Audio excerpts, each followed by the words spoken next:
Are there any particular performances you look back on that are, I mean, they went either terribly wrong or something wasn't quite right or it didn't go over the way you had hoped it would go over? Um, I think in those days we were quite a novelty because people didn't see Asians very often. And we were up in, I think, Prince Albert in Canada somewhere. And we were in this parade right before the state fair. They have like summer fairs up there. And people actually came up to us and touched us to see if, if we were real, because it was the first time they've seen Asians. And it was really, really strange. Um, but we've had good experiences. I was on the same stage as Red Skelton, and he was just fantastic.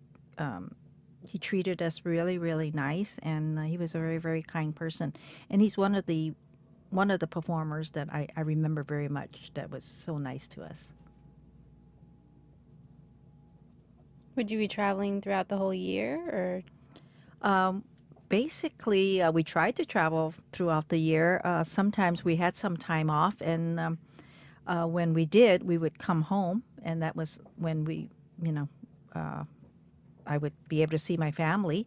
But most of the time, we were actually living out of the suitcase, and especially when we were in Germany for a long time. We would play all the officer clubs and military private clubs, and it was really, really nice. We stayed in Europe for actually a long time because it was so far. It wasn't, something that you could just fly home. So I remember on one stretch, it was like 10 months straight without seeing the family. So it was a good thing that we were like a family. And when we traveled, it was really nice. So like I said, Dorothy took care of us, Helen took care of us, and we really kept together.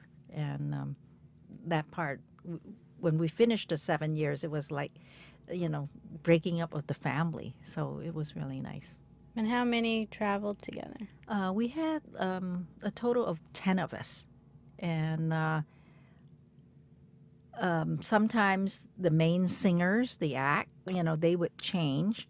One of the singers I remember was Bob Ito, who became the star on.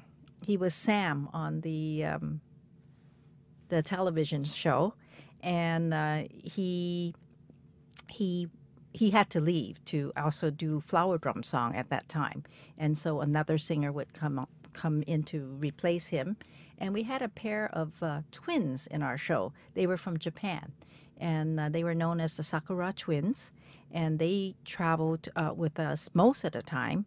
And I remember one time they didn't have their visa correct, and they had to stay in Canada. They couldn't get back into the United States. I think we had a few days off, and we had to go back to Chicago to do something. But they had to stay in Canada because they didn't have their visa straight. So I remember that. And one other performers that I really remember was Jimmy Borges. And Jimmy Borges is now a big time singer in Honolulu. And when we go to Honolulu, we still visit and get together. And that's sort of our reunion for many of our dancers. And that's pretty nice. And I think now that Dorothy herself is, 92 years old, we just celebrated her birthday a couple months ago. And so it was like a reunion for all the dancers, which was really, really nice. So that's our chance to get together. How has the cast changed over the last couple decades?